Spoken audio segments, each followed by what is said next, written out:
Hi అండి. Welcome back to Sai Surya cooking channel. Today recipe వచ్చేసి మనకి చూడగానే అర్థమైపోద్ది కదండి, పులిహార. కానీ ఇది నార్మల్ది కాదండి. ఎప్పుడు మనం రొటీన్గా అంటే నిమ్మకాయ పులిహోర, అలాగే చింతపండు పులిహోర, మామిడికాయ పులిహోర, నారింజ పులిహోర ఇలా ఇన్ని రకాలు చేసుకుంటూ ఉంటాం కదండి. సో ఇది వాక్కాయతో చేసిన పులిహోర అండి.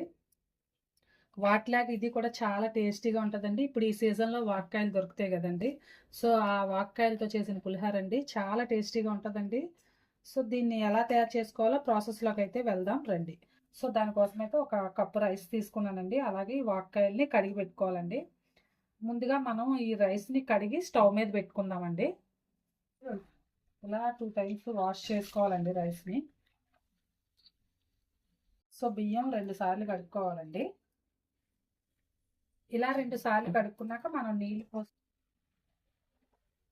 నీళ్లు పోసుకుందామండి.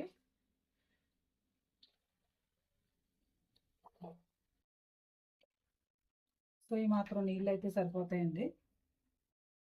నీళ్లు పోసుకున్నాం కదండి, మనం ఇలా ఒక ప్లేట్ మూత పెట్టుకొని ఒక 5 నిమిషాలు పక్కన పెట్టుకుందామండి. ఈలోగా ఈ వాటర్ని కడుక్కొని కట్ చేసుకుందామండి. ఇందులో సీడ్స్ ఉంటాయి కదా. సో కడుక్కున్నాం కదండి, వీటిని ముక్కలుగా కట్ చేసుకుందామండి.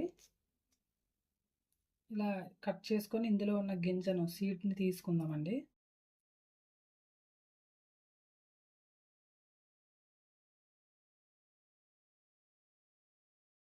ఇలా వాక్కాయలన్నీ కూడా ఇలా కట్ చేసుకొని సీడ్స్ అన్నీ తీసుకోవాలండి.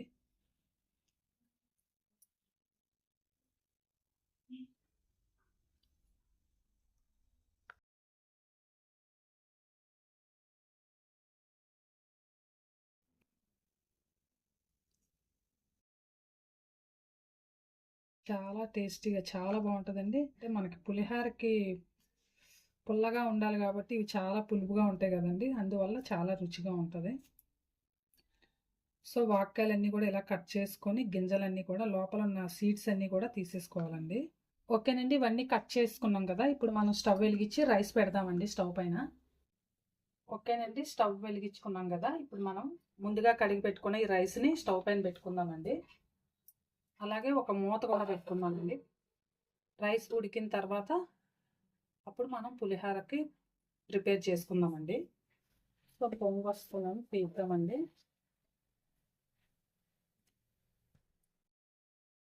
ఓకేనండి, రైస్ ఉడికిపోయింది కదా. ఇప్పుడు మనం దీన్ని గింజ అంతా కూడా వంచేసుకుందామండి.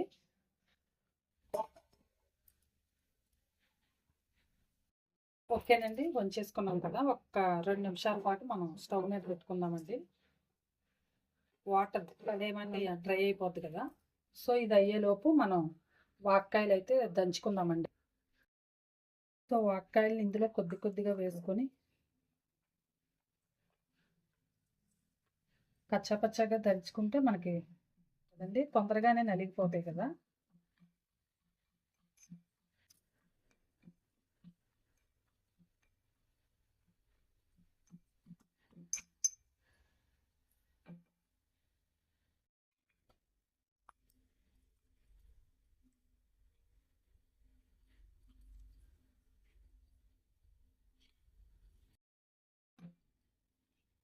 సో మిగతా ఇవన్నీ కూడా ఇలాగే ఇందులో వేసుకొని ఇలాగే మెత్తగా చేసుకుందామండి.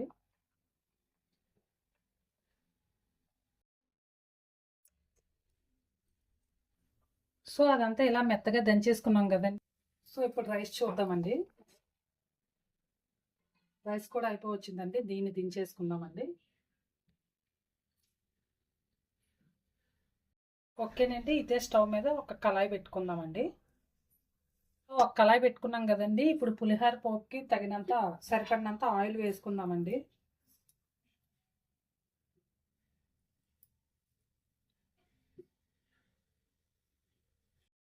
ఈ మాత్రం ఆయిల్ అయితే సరిపోతుందండి. ఆయిల్ హీట్ ఎక్కింది కదండి, కొద్దిగా శనగపప్పు వేసుకుందామండి. అలాగే కొద్దిగా పొట్టి మినపప్పు అండి, మినపప్పు కూడా వేసుకుందామండి.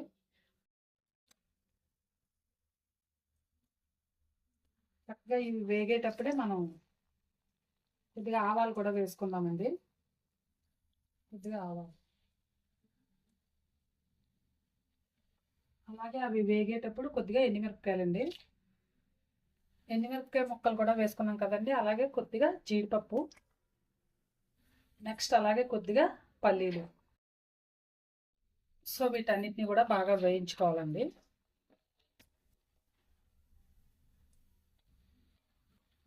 అలాగే వేగేటప్పుడే కొద్దిగా కరివేపాకు వేసుకుందామండి కొంచెం.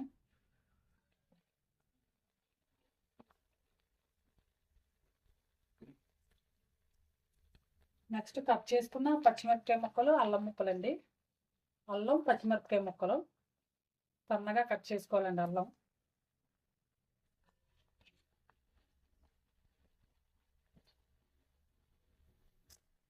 అలాగే ఇప్పుడు ఇందులో ఇంగువ వేద్దామండి. ఒక పావు చెంచా ఇంగువండి.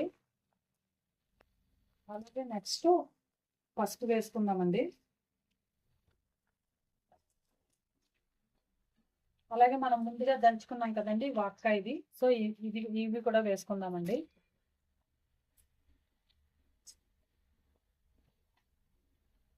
దంచి పెట్టుకున్న వాక్కాయ మిశ్రమం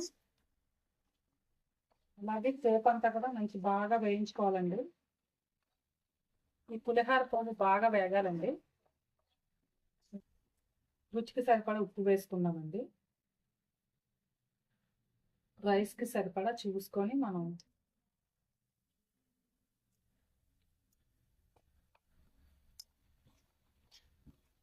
ఓకేనండి. పులిహార పోపు అంతా రెడీ అయిపోయింది కదా, ఇప్పుడు మనం స్టవ్ ఆఫ్ చేసుకుందామండి.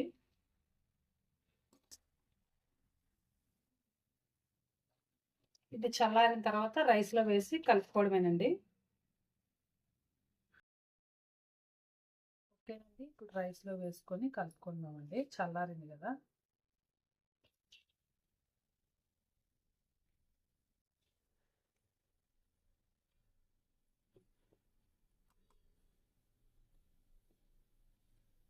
ఓకేనండి, ఈ పోపుని రైస్లో వేసి కలుపుకుందామండి.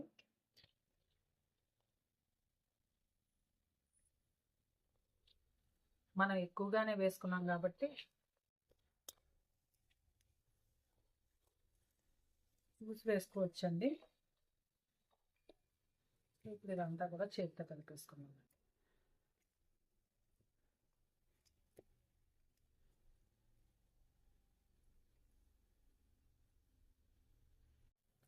ఓకేనండి, చల్లారింది కదా, మనం ఇప్పుడు రైస్ అంతా కూడా కలుపుకుందామండి.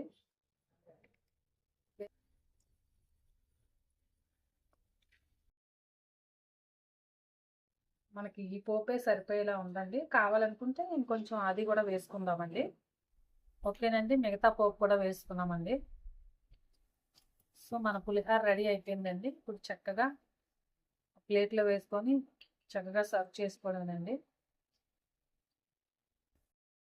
ఓకేనండి, మన పులిహార అయితే రెడీ అయిపోయిందండి. చక్కగా ప్లేట్లో వేసుకొని సర్వ్ చేసుకోవడమేనండి.